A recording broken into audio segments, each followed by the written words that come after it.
Allô tout le monde, j'espère que vous allez bien. Aujourd'hui, ça me fait vraiment bizarre. C'est la première fois que je refilme depuis quelques mois. En fait, j'avais préfilmé beaucoup de vidéos, puis là, je me remets à filmer parce que mes vidéos préfilmées sont toutes postées. Et j'avouerai que là, je fais ça un petit peu sur le fly. Je suis pas maquillée, vous le voyez probablement pas, mais je me suis même pas brossé les dents. Et ouais, on va essayer de trouver une organisation qui va nous convenir. Mais là, c'est ça. Je me suis dit que j'avais un bon moment. On va espérer que Maisie, qui est couchée à côté de moi, fasse pas trop de bruit ou du moins ne pleure pas. Et j'espère pouvoir filmer mes quelques vidéos que j'ai planifiées. Aujourd'hui, j'avais envie de vous parler de comment créer un Yes Space. Euh, En français, je sais pas comment on pourrait vraiment le traduire, mais c'est quelque chose dont on entend beaucoup parler en pédagogie Montessori, quoique je ne pense pas que ce soit initié par Maria Montessori. C'est plus en lien avec la motricité libre et c'est ce type de parentalité, mais ce type de parentalité-là, mais c'est en pédagogie Montessori, on en entend beaucoup parler aussi. C'est très relié, puis ça vient vraiment... ça correspond aux deux visions, aux deux types de valeurs. Donc, un yes space, c'est un endroit où on veut éviter de dire non, puis où l'enfant peut toucher à tout, peut faire ce qu'il veut, dans le cadre des limites établies. Il y a, selon moi, deux aspects vraiment importants dans le yes space. On parle beaucoup de l'espace physique, mais je vais vous en parler aussi à la fin de la vidéo. Moi, je trouve qu'il y a un espace plus psychologique où l'environnement, c'est pas juste l'environnement physique, c'est aussi nous.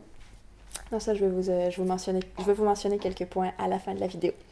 Donc, le Yes Space, du point de vue physique, en gros, c'est la pédagogie Montessori. Je vous le dis à chaque fois que je fais une vidéo sur la pédagogie Montessori, pas mal tout le temps. Ce qu'on veut, c'est que l'enfant soit libre le plus possible à l'intérieur des limites établies. Donc, on laisse pas l'enfant faire ce qu'il veut, quand il veut, où il veut, comment il veut. On le laisse pas agir librement, complètement. On établit les limites, puis on fait en sorte que ces limites-là permettent à l'enfant d'être libre le plus possible. On veut pas que on veut que l'enfant dans ces limites-là, il soit indépendant.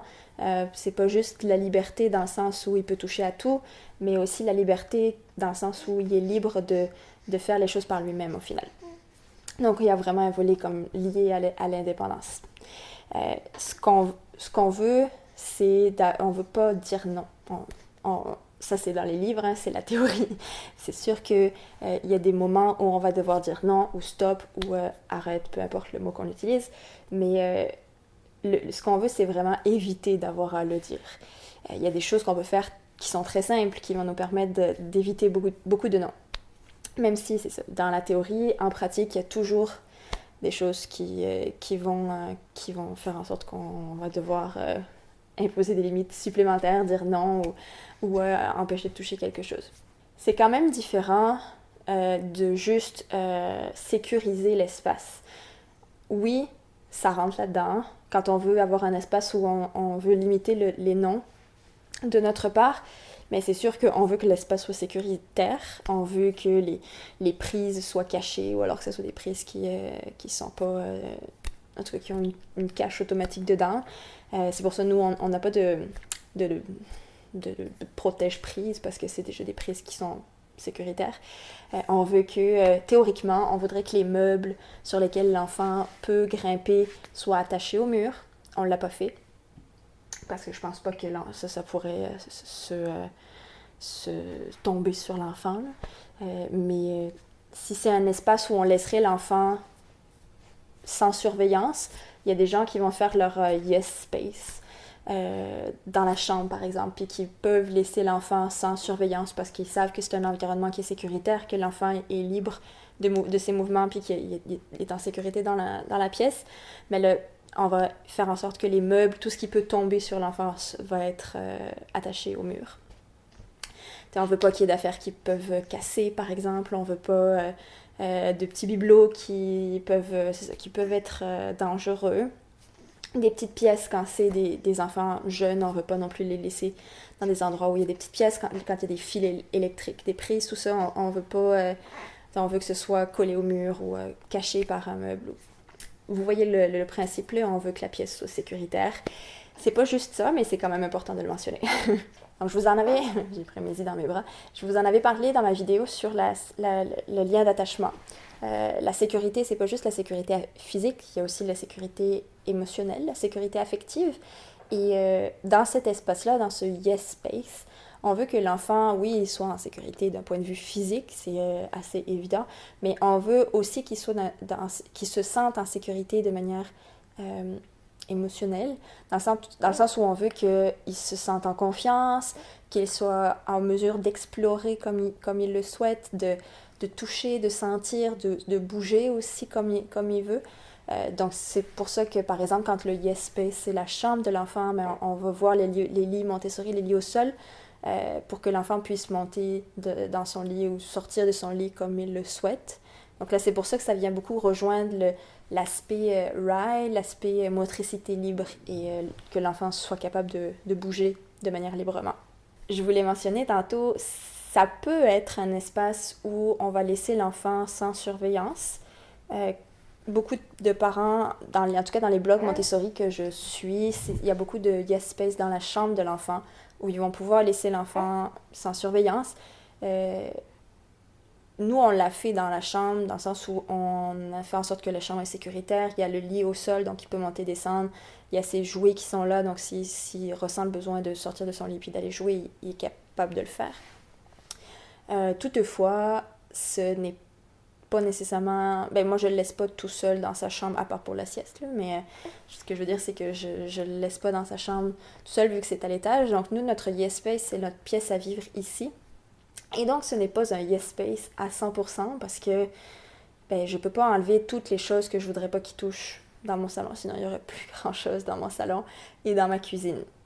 Donc, il y a des aménagements qu'on peut faire. Par exemple, dans la cuisine, on va mettre des barrières ou des verrous sur les placards pour pas que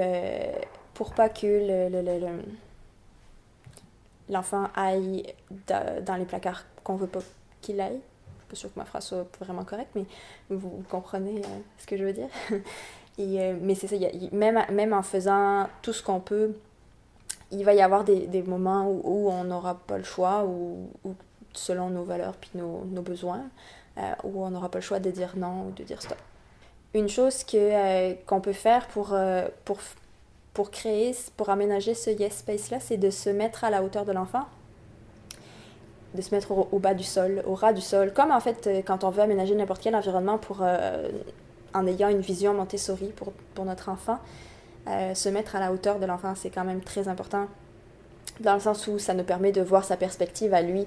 Puis des fois, il y a des choses qu'on n'aurait pas pensé que l'enfant pourrait atteindre, ou des choses de sécurité en fait qu'on n'aurait pas pensé, et qu'en se mettant à la hauteur de l'enfant, on se rend compte que, ah oui, effectivement, il y aurait ça à changer, il y aurait ça à bouger. L'aspect sécurité, j'en ai parlé tantôt. Une chose qu'on veut penser, c'est le fait que l'enfant, il a besoin de bouger. Puis ça, en tout cas, moi, il faut que je me le rappelle aussi, là, parce que j'ai plus un tempérament calme et j'aurais plus tendance à faire juste des activités calmes. Mais un enfant, ça a besoin de bouger, ça a besoin de dépenser son énergie, ça a besoin de faire des gros mouvements moteurs pour son développement, pour apprendre, puis juste pour dépenser son énergie, là. Donc, quand on aménage cet environnement-là, c'est important de penser que l'enfant a besoin de bouger et il va avoir besoin d'un espace ouvert à l'échelle à laquelle on est. Là, on n'a pas tous l'espace pour avoir un grand espace ouvert, mais au moins qu'il n'y ait pas tant de meubles au milieu, par exemple, et que l'enfant puisse courir, ou qu'il puisse sauter, ou en tout cas, qu'il puisse bouger. C'est important d'y penser parce que c'est ça, les enfants en ont besoin.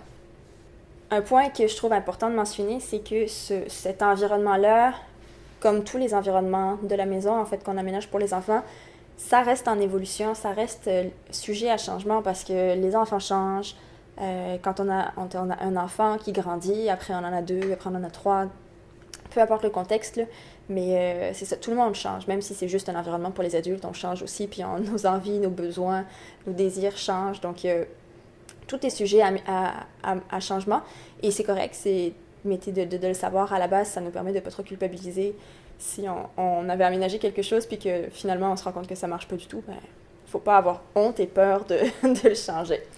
Un autre point que j'ai mentionné un petit peu tantôt, l'indépendance. Donc là aussi, on veut que l'enfant soit indépendant. C'est pour ça que dans les chambres Montessori, par exemple, on va avoir l'accès au garde-robe, par exemple. Ou peu importe, là, quand c'est les jouets, ben, on veut que l'étagère soit à sa hauteur.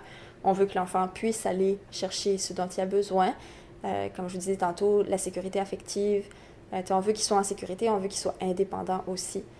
Pour qu'on n'ait pas à dire non tout le temps, puis que l'enfant puisse se dire oui à lui-même aussi, là, puis quand il a besoin de quelque chose, il n'a pas juste besoin de nous demander, il peut aller le faire lui-même. OK, puis le dernier point pour l'aspect physique de l'environnement, je dirais que c'est important aussi de respecter ses propres limites-là. OK, bon, ça s'est endormi.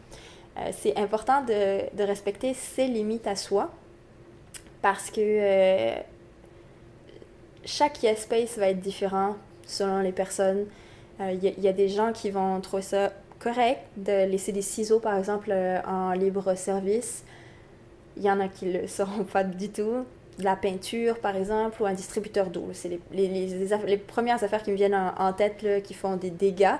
Il y a des enfants aussi qui ne vont pas nécessairement aller toucher certaines choses. Moi, j'ai une amie qui laisse l'ordinateur sur la table du salon, puis son enfant va jamais toucher à son ordinateur. Il n'a jamais été intéressé par ça. Puis moi, je trouve ça fou parce que moi, peu importe où je le mets dans la maison, Maël, il va trouver un moyen d'aller toucher à mon ordinateur. Si je laisse mon cellulaire, c'est pareil. Maël va vraiment aller toucher à tout. Donc, c'est ça dépend de ses limites à soi et, comme je disais tantôt, de l'enfant aussi, là. Pour ce qui est de l'aspect mental, je tenais à préciser ça quand même parce que pour moi, l'environnement, c'est pas juste l'environnement physique, c'est aussi les personnes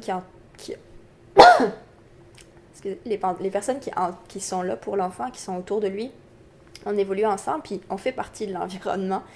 Et un yes space, ben, on veut dire oui à l'enfant, on veut limiter les noms, et ça, selon moi, ça commence, en fait, j'aurais dû commencer la vidéo par ça, là. Mais selon moi, ça commence par nous, notre posture à nous, pour se poser la question de pourquoi on dit non. Il y a plein de choses auxquelles on dit non, puis que quand on se pose la question pourquoi, on se rend compte que souvent, ben, on n'a pas vraiment de raison de dire non. Il y a des choses, je vais vous donner un exemple d'ici, la tour d'apprentissage qu'on a dans la cuisine. Maël, il a tout le temps tendance à la bouger. Puis au début, j'aimais vraiment pas ça. Puis je disais tout le temps non. Puis on remettait tout le temps la tour à sa place. Et ça a occasionné des crises à chaque fois. Puis à un moment donné, je me suis dit, mais pourquoi je veux pas que cette tour-là s'en aille puis se promène partout dans la maison? Alors sans nécessairement promener partout dans la maison, je me suis posé la question. Puis j'en suis venue à la conclusion que je n'avais pas vraiment de raison de dire non, de dire stop ou de l'empêcher de faire ça.